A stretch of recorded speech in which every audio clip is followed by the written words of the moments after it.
Hello, everyone. So this video is going to show us how to pass a basketball back and forth between two players. Um, I will show you the finished code first, and then I will show you how I built it step by step so we don't get lost here. Okay, so let me show what it looks like first here. So here's our game. We have a two-player game. If I use different commands, same keyboard, but two different commands. And player one right has the ball. He can hit it or shoot it. It kind of bounces around the screen there. If I shoot the ball, it follows kind of an arc here, there. All right. So the goal of this game is to go, shoot a basket and shoot a basket over there, right? But also the other player can try to take the ball from that person and try to shoot the ball as well. So ignore there's little basketballs in their hands. I'll have to fix the animations later. But so for example, player one can shoot the ball and then player two can catch it. So now he has the camera and he can shoot it. So now he's in control. Now this person has the ball again. They can pass it again. Now player two can try to catch it. Let's see if I can catch it. Right. So now it teleports to this person. So now this person can run around and try to shoot the basketball. Notice if I do player A commands, they can't shoot the ball because they don't have it. And now this player has the ball and now they can shoot it.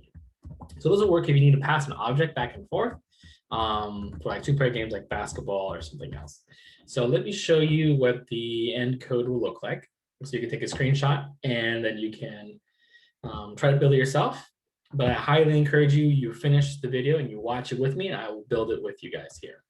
So let me zoom out a little bit. Okay, so to first things first, you must, before we start this, you must have this in your start. You must have two players if you're going to be using this pass back. It can also be a non-control sprite. That's fine there, but you must have this here, okay? So let me explain this here. We have our both players. That's a tile map. I have the camera following the sprite to start with. And then we have our players. This is important. And then this variable here, that's also super important, okay? The next most important thing is we'll do the overlaps. Okay, so here are the overlaps. So this means like when the projectile overlaps the player or player two. Notice in here, I changed one to player and player two. That's going to be super important to tell who has which game. And of course, I'm going to explain this more here, but this is a must-have here. This here controls the camera. Okay, this here controls the camera. So whoever has the ball, it will follow that person that has the camera. Okay, and it's always checking for that. And then here are the commands for the ball to get passed back and forth. Again, I'm going to explain what each of this is, but let me zoom out here so you guys can take a nice screenshot of everything so you can see everything for player one and player two. Can't fit it all in there. So we'll do the top half here first. Okay, so there's the top half. They basically mirror each other, you can tell, but there's some things to change. Okay, there's the top half, and then the bottom portion is this. Okay, that's also super important. Okay, so in two screenshots, you can start to look at it, but now I'm going to go through, we're going to build it from the very basic all the way up so you can understand how this works. All right, I'll move this out of the way here. Use this as my reference. Okay, so now here's our basic game. So right now our basic game is only one player moving around, both players move. And then this player can shoot the ball, but they can't catch it yet. And they have kind of unlimited balls. That's not okay. That's not a real basketball game. And then player two is unable to shoot. So that's where I'm starting from. Okay. So, and actually we're going to ignore, I'm just going to clear my space here. I don't need any of this. I don't need any of this here. I'm going to clear that out. Okay. Just so I clean up my workspace a little bit. Not getting those animations. All right, so what we're going to do is we're starting here. Before I start, I must have two sprites. I must have two players, and I must have starting positions for those players. So that's where I'm going to start. Okay, you can pause it here and do this now if you want to, but this is the very most basic where we're going to start. Okay. Also, here is the animations and projectiles for my basketball player. Right. So when player one presses the button, he's going to do his animation. He's going to shoot a projectile, this basketball. And then this is for the physics of the gravity. There's better ways to do this, but this is the way I patched together really quickly. So what it does is it shoots the ball, And every 100 milliseconds, it adds some more gravity. So it gives it kind of an arc looking type of deal there, right? You can modify these velocities to make it more realistic, but that's what I have right now. Okay, so the first thing we're going to do to put this together is we need to set up a if true statement. So what that means is if true, we want to make sure that if he has the ball, then he can shoot it. If he doesn't have the ball, I don't want him to be able to shoot the ball. Okay, so we're going to make a new variable called player has ball, and we'll call that true. Okay, we're going to just make a variable, and we're going to call it set. So we'll call it player has ball. Okay, I already have a variable like that, so I'm just going to use that. So set player has ball. Set player has ball, and click on logic, and go to here. And player one has ball. That's important. Player one has ball. Player one has ball. So we're going to set that to true. So now we have set that variable up. So player one has the ball. So now we're going to set a logic up. All right. So we're going to use this one here. I'm going to throw all this in here. So if the player has the ball, then we want him to be able to shoot it. So we're going to variables. Player has ball. Player has ball. Player one has ball. Oops, I have to get this in first. I have to get this comparison here. Put this here. Get the variables. Player one has ball. Player one has ball, and then we're going to get the true. Okay. So now, if player one has ball, we're going to do this inside here. We're going to do our usual animation. So if I do this, he just did the ball. Okay. Great.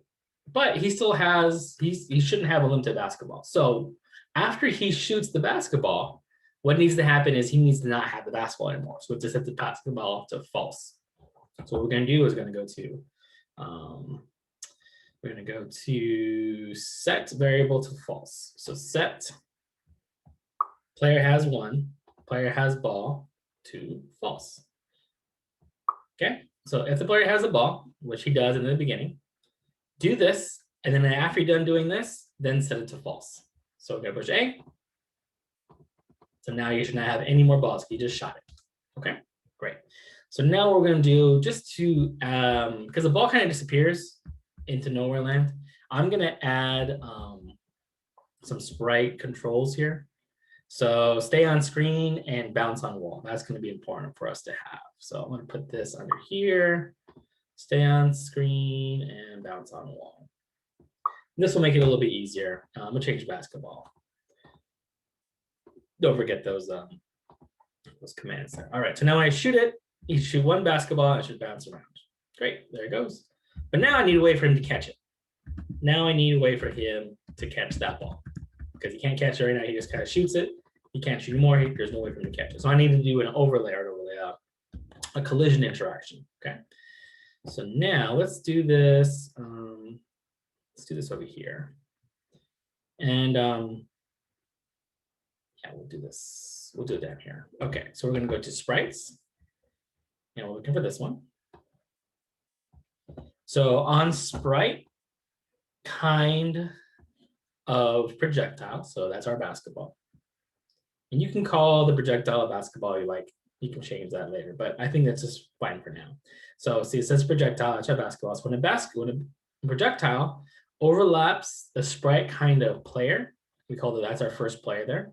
We want it to destroy the basketball.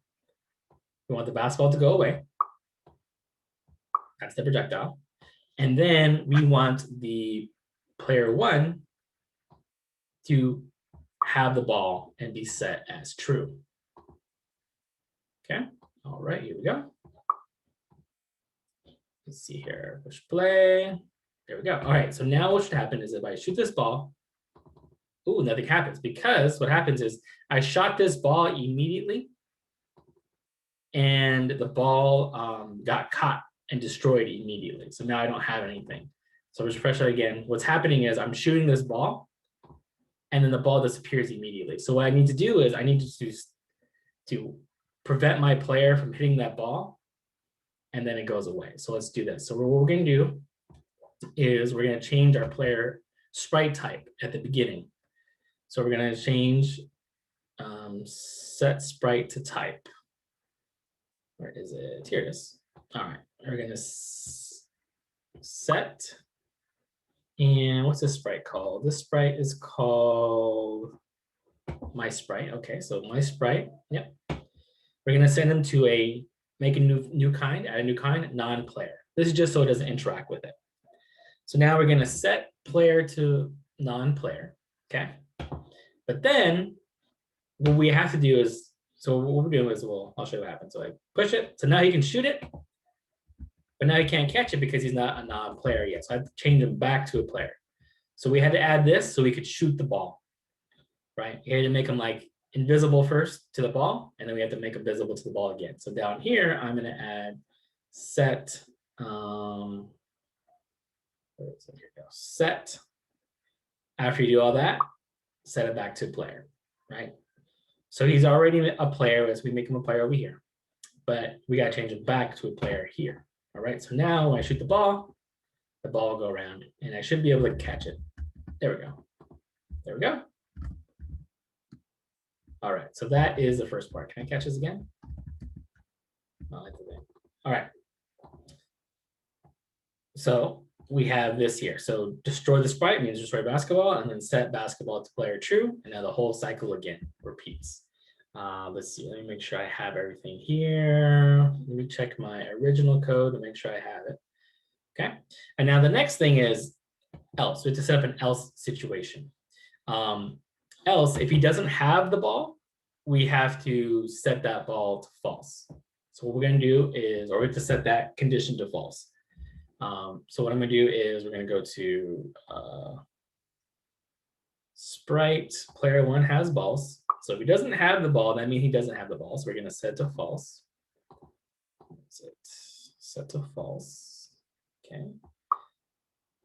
So if he doesn't have the ball, then you set the ball to false. And then we're also going to repeat this, because that means we have to change him back into a player. Okay. So now when I shoot this ball, he should be able to catch it and then throw it again at least twice. Don't go to the basketball. There we go. There we go. Perfect. Okay. So now I can catch it and I can throw it. Catch it and I can throw it. All right. So now we need to work on the second player mode. All right. So we need a second player. We're going to do basically the same thing, but we're going to repeat everything for the second player. Okay. So what I'm going to do is bring another one over. Controller. Where is it? Player two pressed. Okay. And you're basically going to replicate the exact same thing, but change everything that belongs to the second player. Okay. So what we can do is I'm just going to duplicate this, put it here. And duplicate this as well, put that at the top. Now change everything to there. So set my sprite 2, that's my second player. If player 2 has ball, animate, and actually I have to change this animation. It's going to show red until I fix all this. So let's change this animation because it's the other guy.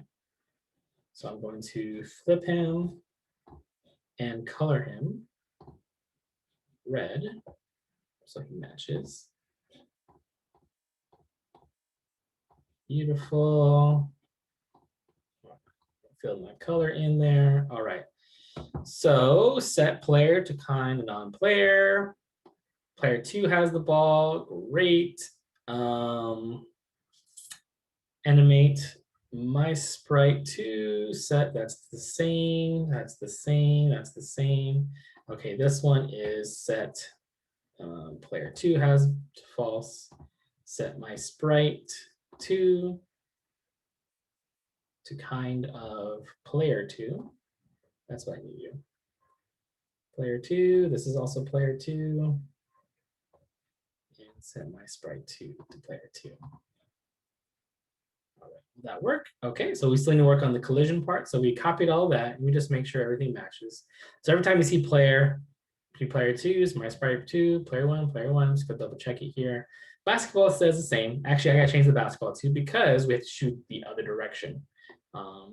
Later in another video, I'll show you how to make the basketball pass in a certain direction when you're facing that direction. But for right now, I'm just gonna change this to make sure it works here. So we're gonna make this -50. So when he catches the ball, he should be able to shoot it. We have to set up a collision real quickly for him. So I'll duplicate this again. All right. On Sprite Projectile, on kind, interacts with the second player. We're going to destroy and we're going to set player 2 has the ball. All right, let's see if that loads. Did I mess it up? I just messed up something. Set my Sprite 2 to true. Oh, that's not right. It's player 2 has the ball. That's the one. That should work. Please work. There we go. All right, so now if I pass this ball, player 2 should be able to run into it, and now he can pass the ball. Oh, change that sprite. I gotta fix that.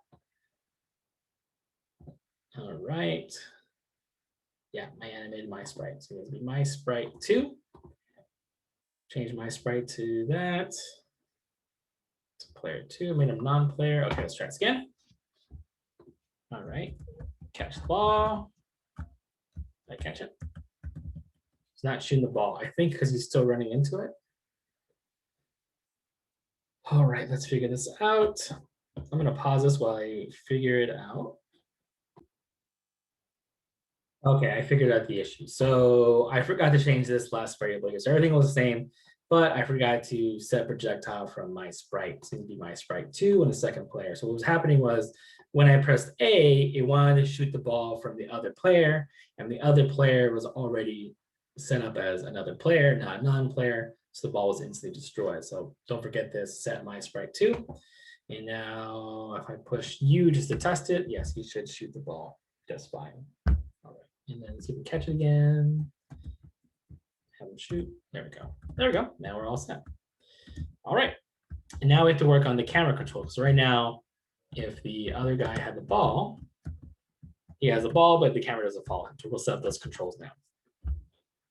I'm gonna change this here. I was just testing it earlier, so I'm gonna set player 1 has the ball now. But now we're gonna set up the camera controls. So we'll have the game always check for this. And what we're gonna do, we're gonna use another logic. And we're gonna use this one. Okay, so we want to check if the player 1 has the ball, then I want the camera to go to that person, whoever has the ball. All right, so we're gonna get our logic here, get one of these comparison ones, put it here. So we're gonna go to if player 1 has the ball, if that is true, then what you're going to do, then you're going to get the camera, and the camera is going to follow my sprite 1. Where's that command? There we go. Camera follows my sprite. Now we're just going to kind of duplicate this for this next part here. If player 2 has the ball, the camera is going to follow sprite 2. Okay, let's have this load in. There we go. No error. So now when I push play, I push this, and this player catches the ball, the camera jumps over to this person. And then they play basketball, and he shoots it, and he tries to catch it. There we go, now switches to the other person. All right, so this is the introduction of how to pass an object back and forth. Next time we'll work on something else that will make the game better. Thanks for tuning in, and I appreciate it.